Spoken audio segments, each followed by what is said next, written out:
E aí, galerinha, tudo bem? Professora Diana Faustino, dessa vez aí para fazer a nossa revisão, tá certo?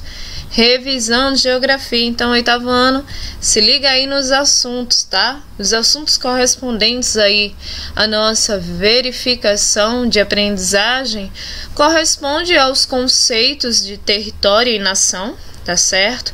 Assunto específico. Professora, vai cair povo, vai cair cultura? Não, vai cair apenas território e nação, tá certo? Poder aí das multinacionais, países subdesenvolvidos e a globalização. Esses são aí os nossos assuntos, certo? Vamos entender, né, um pouco melhor sobre o território e seu conceito, certo? O conceito de território corresponde aí, né, a um espaço geográfico que possui delimitações, certo? Então isso seria o território, tá? Onde vai existir aí relações de soberania e poder. Soberania porque vai pertencer a um estado, né, enquanto organização governamental, enquanto organização administrativa, gestora, certo? Então o território ele é organizado por pessoas e essa organização corresponde a um governo, por isso o termo ali soberania, tá? Então, o território pode ser entendido ou explicado como uma forma aí de espaço geográfico que possui delimitações cuja existência deve ser aí, se deve às relações de soberania e poder de determinada nação, de determinado aí, estado, de determinado município e etc. Tá bom? Já o conceito de nação, esse aí corresponde, tá? Na verdade, tem ligação com a identidade, com o sentimento de pertencimento de determinado território, certo? Logo, a nação é um conjunto de povos, de tradição, né, de identidade cultural, tá? A identidade formada pelos indivíduos faz com que se sintam como se fosse parte de determinado grupo.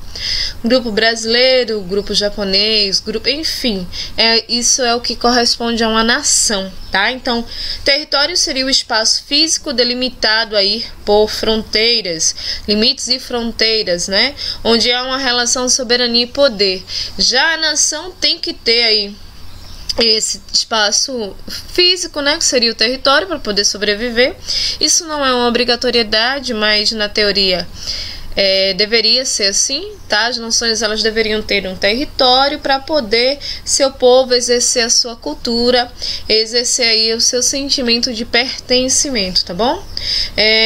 Logo, as pessoas que fazem parte da nação compartilham aí a tradição cultural, histórica, além de ser a mesma língua, né? O mesmo idioma, as mesmas práticas sociais, tá? Então essas aí são as diferenças entre território e nação. Vejam que na nação já mistura o povo, a identidade cultural, o sentimento de afetividade, de pertencimento. Já o território é mais o espaço físico mesmo, delimitado ali por fronteiras, tá certo? Limites e fronteiras. Dando aí continuidade, tá? Vamos entender aí um pouquinho melhor através desse esquema, certo? Nós vamos ter diferentes conceitos, lembrando que o que vai cair na verificação de vocês é apenas, tá certo? Território e nação, beleza? Então, bora lá, os conceitos de sociedade, o conceito de povo, né, que foi muito trabalhado aí nas nossas aulas, o conceito de nação, que corresponde a um povo com território, leis próprias, né, o território aparecendo sempre, certo? Então, assim, para ser nação, eu preciso de um povo.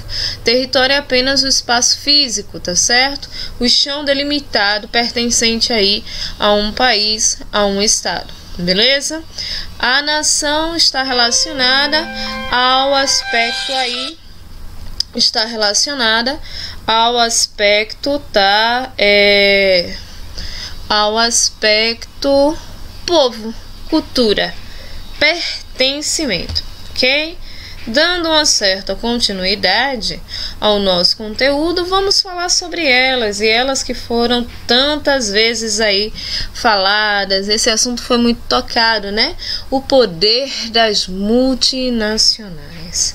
O que são multinacionais? Várias marcas distribuídas aí pelo mundo inteiro, a Coca-Cola, McDonald's, né, Honda, vão ter várias, né, a Apple, Windows, enfim, tantas marcas que se espalham aí ao longo do planeta, diga-se de passagem, né? Então as multinacionais, elas têm um poder aí de alavancar as economias de suas nações, tá certo? Por isso que o nome, o poder das multinacionais, certo? Então as multinacionais, elas têm tanto poder assim, por quê, professora? É simples, porque elas vão ditar aí regras. Que regras? Que vão aí definir culturas, impor territórios, padrões de consumo, são elas, né? Hoje quem não tem um sapato Nike ou uma camisa Adidas, ou são coisas assim que acabam se tornando do dia a dia, ou vão mais além, né? Quem não toma uma Coca-Cola, se não tomar Coca-Cola, toma um Capo, toma uma Fanta, toma uma Quite, que é da mesma rede, né? Então vejam, né? Os meios de comunicação contribuem fortemente para isso. Então elas usam da comunicação, da informação, dos veículos de internet, televisores, rádios e tal, para divulgar as suas marcas, tá? E acabarem aí cada vez mais difundidas pelo mundo, ou seja, vendendo cada vez mais. Essas multinacionais, elas são atraídas por alguns fatores, certo? Porque uma multinacional não vem dos Estados Unidos se está lá no Brasil, ou simplesmente porque acha o Brasil um país tropical, bonito e de praias quentinhas. Não, não é bem assim, tá certo? Elas vêm para cá porque acham no Brasil um ambiente favorável para que elas ganhem lucro, elas acabem ganhando cada vez mais, tá certo? Isso aqui, ó, money, cacau, grana, dinheiro. Então, que fatores seriam esses? Seriam aí leis ambientais e trabalhistas frágeis, né? Não são tão severas como nos países desenvolvidos. Então as multinacionais, elas procuram os países subdesenvolvidos, certo? Porque elas têm leis ambientais frágeis, leis trabalhistas frágeis também. A gente conhece inúmeras quantidades de pessoas que trabalham aí sem carteira assinada, várias horas por dia, fazendo horas extras que não são pagas e tal, tá certo? O que significa isso, professora? Leis trabalhistas frágeis e leis ambientais. Para uma empresa se instalar, ela vai aí poluir o solo, a água, o ar, tudo. Então a galera do meio ambiente meio que fecha os olhos, dá uma piscadinha para o que está acontecendo, entendeu? São frágeis mesmo, tem como ser burlada. Sem contar que um fator essencial é a mão de obra barata e abundante. Barata por quê? Porque são os países subdesenvolvidos, a gente está engatinhando no setor qualificação, engatinhando no setor aí relacionado à educação. Então, consequentemente, a nossa mão de obra não vai ser tão especializada. Logo, ela tem que ser barata para que as pessoas possam ter aí os seus empregos, certo? E abundante porque grande parte desses países subdesenvolvidos tem um índice populacional, olha, lá em cima. Incentivos fiscais, né? Ótimo, muito bem, esse tópico é bem interessante. Os incentivos fiscais, eles são aí essenciais para que as multinacionais elas se instalam, porque elas vão ficar no lugar de um país no qual o Estado ofereça a menor quantidade de impostos que ela deve pagar, ou em alguns casos a isenção desses impostos. Veja que atrativo, né? Veja que tentador, é de fato tentador, tá certo? Amplo mercado consumidor, se vem para o Brasil, vai vender aqui no Brasil. Vai vender no Brasil por quê? Porque a galera do Brasil está disposta a comprar, tá certo? Então elas não escolhem um país simplesmente, eu vou me instalar. Não, eles estudam o país, estudam a economia, estudam o quantitativo populacional, o índice de consumo daquela população. Eles fazem um estudo assim muito detalhado, tá bom? Infraestrutura de transporte, isso daí também vai facilitar muito, tá certo? A questão dos navios, das rodovias, etc. E um outro fatorzinho é que eles se instalam bem pertinho da matéria-prima, tá? Porque é perto da matéria-prima, porque não tem gasto com transporte, não tem gastos aí com outras coisas. E isso acaba facilitando muito, sem contar que reduz muitos custos que eles têm, fazendo com que o lucro seja cada vez maior, tá certo? Vamos então adentrar aí ao subdesenvolvimento. Eu acredito que uma marca do subdesenvolvimento, isso aí é muito forte, é a desigualdade social. Subdesenvolvimento tem essa característica e ela é muito marcante, tá? Eu tava procurando uma chargezinha para apresentar para vocês, mas a charge que aparece sobre subdesenvolvimento, tá?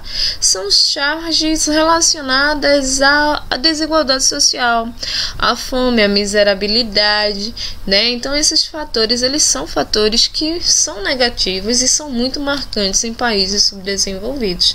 Vejam aqui, eu tenho um mendigo, né, a mendicância, que foi trabalhado também em outras aulas, né? Eu tenho aqui um mendigo onde está escrito, né, hoje é dia da fome. E o que é que os grandes empresários, pessoas ricas, pessoas de uma outra classe social, até mesmo de um outro país, diz? Felicidades, né? Mostrando aqui o descaso, mostrando a falta de interesse. Não somos de uma única sociedade, tampouco de uma única nação.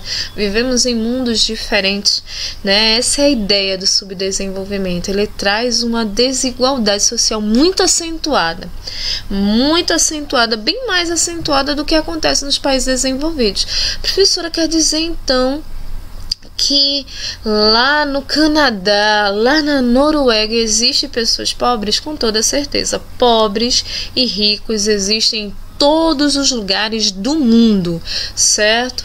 Só que em países subdesenvolvidos a pobreza é muito grande e a riqueza é muito grande. Então fica uma discrepância gigante, né? E no meio inventaram uma classe social que chamaram de classe média, mas que classe média, ela é relativamente, né? Ela é muito relativa. Então a gente vai ter uma discrepância muito grande, uma divisão muito grande entre pessoas muito pobres e pessoas muito ricas em países subdesenvolvidos, tá? E eu acho que essa é a marca do subdesenvolvimento, certo?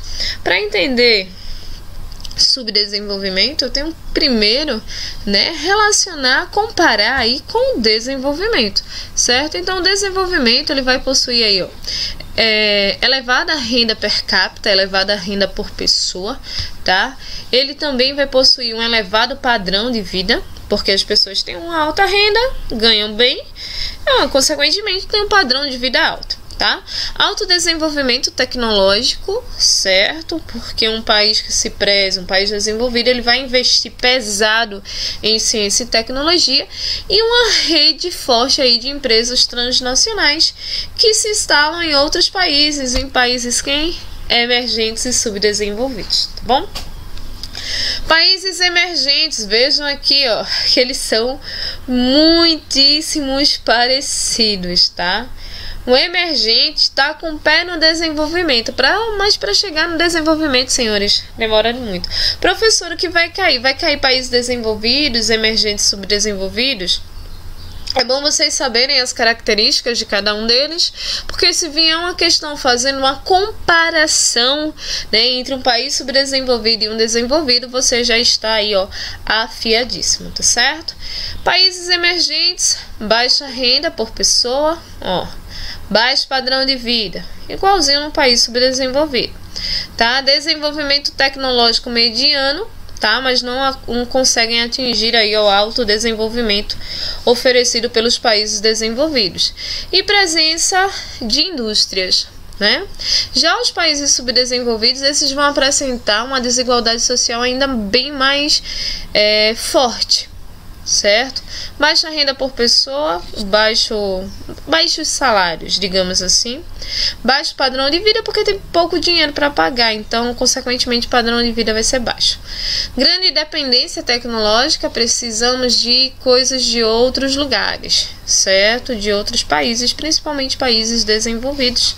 E economia primária exportadora, né? Então o Brasil é classificado como um país emergente, mas está na lista dos subdesenvolvidos. Não entendi, professora, por que o Brasil se enquadra nesses dois trechos aqui, ó, emergentes e subdesenvolvidos. O Brasil tem um setor industrial já interessante, mas ainda é um país agroexportador, né, de economia primária exportadora. Ainda tem uma dependência muito forte em tecnologia, tá certo? Porém, está engateando aí para dar umas melhoras na ciência e tal. Então, uma coisa está aí meio que relacionada à outra. Os emergentes estão mais próximos dos subdesenvolvidos do que dos próprios desenvolvidos, tá certo? Significa que precisa melhorar muito, e o fator subdesenvolvimento ele vai ser completamente contrário ao fator desenvolvimento, tá certo? Dando aí continuidade, nós vamos falar sobre o último ponto, que é a globalização, né? Vejam que imagem interessante. É uma imagem onde pessoas de vários cantos do mundo, elas conseguem se conectar, se falar, cultuar os mesmos hábitos, né? A gente tem aí Mariana como uma verdadeira salada cultural, né? Então, assim, nós vivemos isso, essa salada cultural, esse mix de muitas informações, muitas culturas, muitos padrões aí de nações diferentes inseridos na nossa própria nação, tá certo? E isso é a globalização, tá? Professora, a globalização ela começa quando? Ela vai começar aí com as grandes navegações, por isso as características, certo? Ganhou muito destaque com a Revolução Industrial, porque a Inglaterra começou a vender para vários países e, consequentemente, comprar de vários países também, tá? Com o avanço tecnológico, com a Guerra Fria, ganhou muito, porque vão surgir aparelhos como celulares, computadores, os automóveis, eles começam a ficar cada vez mais intensos, tá certo? Surgir aviões, navios cada vez mais tecnológicos, mais rápidos, né? Mais modernos, enfim, tá certo? Logo, eu posso entender que a globalização é a integração de culturas, tá certo? Filosofia, comércio, política, religião, informações entre as nações do mundo. Hoje no Brasil eu tenho inúmeras religiões. Hoje no Brasil eu tenho aí diferentes formas de pensar política, né? Diferentes formas de pensar o comércio, diferentes culturas vivendo no nosso próprio Brasil, né? Culturas que não são brasileiras, mas que fazem uma mescla e tal. Então, a globalização é a interligação de nações, tá? O próprio nome já está dizendo globalização. É unir os países do mundo, integrar, tá certo? Para cada vez mais diminuir aí os hábitos culturais. Por isso que o Milton Santos ele fala em uma aldeia global, né? Vivíamos em um mundo onde não conhecíamos ninguém. Depois da tecnologia e da ciência, hoje conhecemos todo o mundo. Então o mundo ele passa a ser pequeno aos nossos olhos, tá certo? É claro que nem sempre a globalização ela vai ser somente boa, somente positiva, tá? Tudo na vida ela tem uma consequência. A globalização não foi diferente. Ela também vai provocar várias crises econômicas e desemprego também, tá? Então isso vai ser um fator negativo. Claro, vai promover aí as privatizações. Por um lado, as privatizações são interessantes, por outro não, né? Mas ela acaba melhorando a qualidade de serviços oferecidos pelas empresas, certo? Um exemplo é a CELP e a Compesa, né? A CELP, por mais que vá lá cortar a sua luz rapidamente, ela também vai ligar, ela também vai consertar algum problema que tiver, né? Ela não deixa protelar como a Compesa. A Compesa sai deixando até a pessoa não aguentar mais, tá bom? Então esses são aí os efeitos da globalização. Senhores, essa foi a revisão da gente. Senhores bem sabem que já não trabalhamos com questões há alguns anos, né? O 8º ano já está bem ancião. nesse assunto, tá certo?